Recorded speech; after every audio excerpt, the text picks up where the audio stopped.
मिळाल्या नव्हत्या, तर यांना तरी मिळायला पाहिजे आणि त्यांच्या माध्यमातून आपला देश समाज निर्माण झाला पाहिजे, हे इथे महत्वाचं आहे.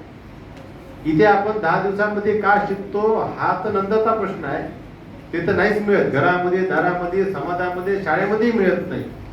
परंतु या 10 दिवसांमध्ये ज्या चुकीच्या गोष्टीपासून आपण दूर राहतो तेवढं जरी कॅल्क्युलेशन आपण काढलं तर मी म्हणतो हमने कुछ नहीं खोया, है ना, बहुत आगे निकल गए.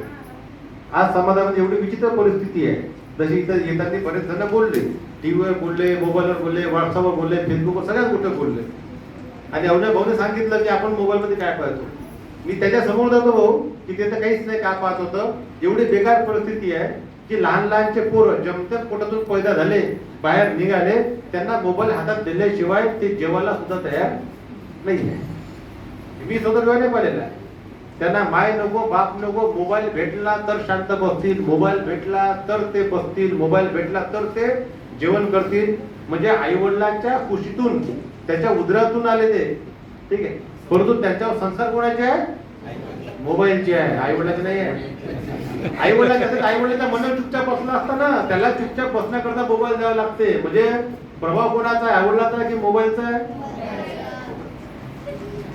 आता मोबाईल आपण पैदा केला की मोबाईलनं आपल्याला पैदा केलं? आपण मोबाईलने पैदा केलं. आहे की नाही?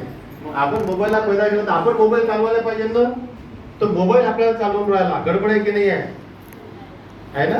जी आहे ही वैज्ञानिक गुलामगिरी म्हणून आपण याला, आपण जेवढे समोर गेलो, आपण जेवढे जीवन शिक्षण शिबिर आहे हे तर पूर्ण लहान लहान आहे. यांना का दोष देता?